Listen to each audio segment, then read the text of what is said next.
fair and democratic. As you are aware, there is an attempt by our competitors to lock us out of venues for meetings. Last week, we were locked out of Buhungu Stadium in Kakamega, but we still held the meeting anyway. In fact, we held a bigger meeting outside the stadium than we could possibly have held inside the stadium. Today, we are supposed to have a meeting in Mombasa at Tononoka grounds. And in fact, this afternoon at 2 p.m., we will be in Tononoka grounds. Some people are trying to use the police to stop us from having that meeting. This is our final rally in Mombasa. It's a very important rally. And the kind of excuses they are giving us is that the president is in Mombasa. I mean, how ridiculous can that be? I mean, so if the president is in Mombasa, we cannot have a meeting in Tononoka? I mean, surely. So, I mean, these kind of excuses are really ridiculous. Our competitors must understand that it is too late for them to do anything about this election. Mm-hmm. It is too late, simply too late. It doesn't matter how many opinion polls they do. They can do it every hour if they wish. It doesn't matter how much they try and orchestrate conflict in Kenya. We are very confident the people of Kenya have said no to violence. They have said no to conflict.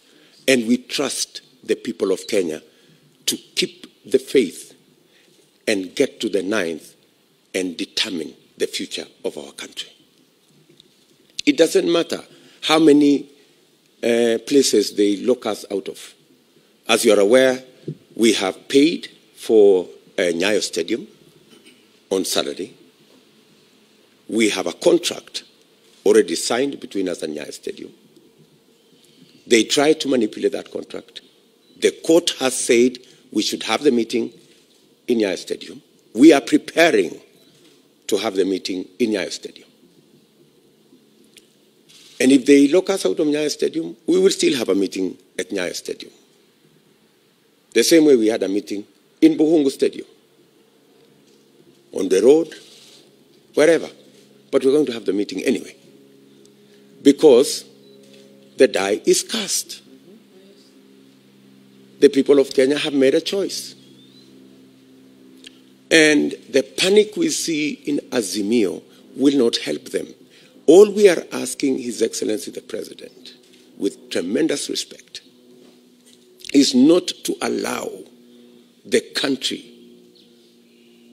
to face unnecessary conflict because the Azimio project has collapsed.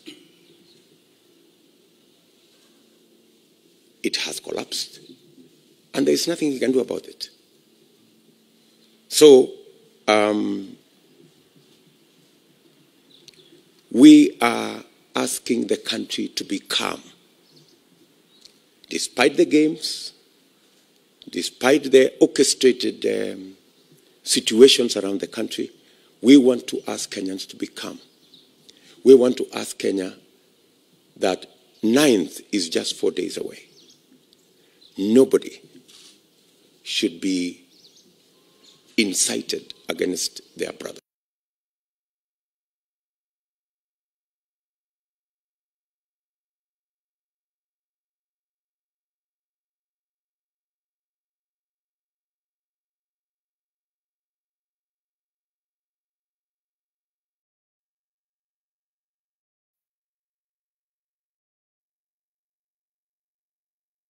Offices in accordance with the law. Kenyans do not want to see what happened during the presidential debate,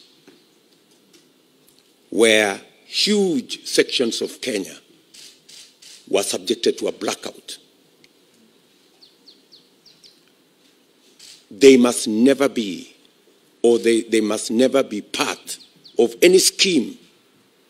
And I'm talking about Muli and Chiloba. They must never be part of any scheme to switch off either electricity or the internet anywhere in Kenya. It is against the law. It's against the Constitution. It is an act of sabotage.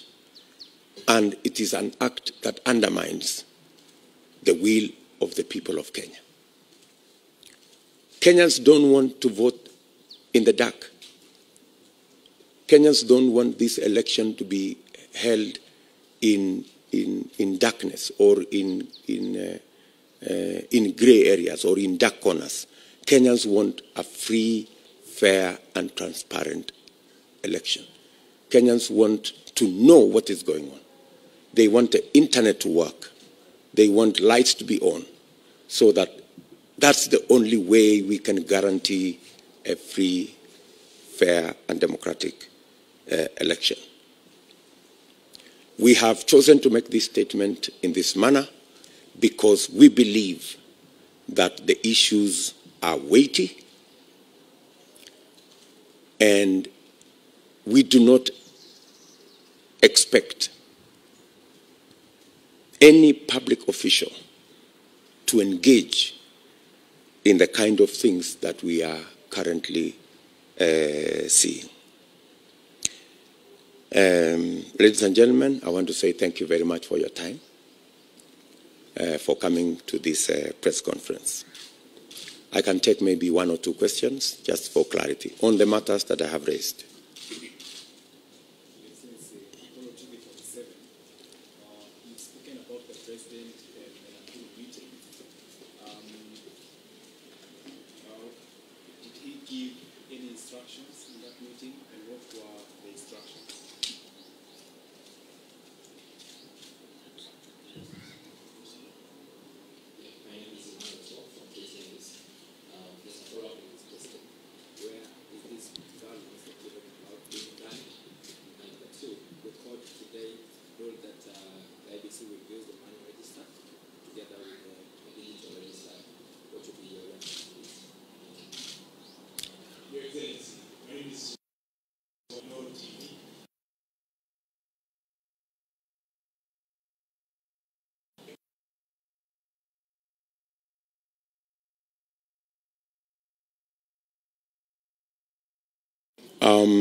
Many chiefs are reporting to us that they will not do what they are being asked to do, that they will not engage in voter bribery.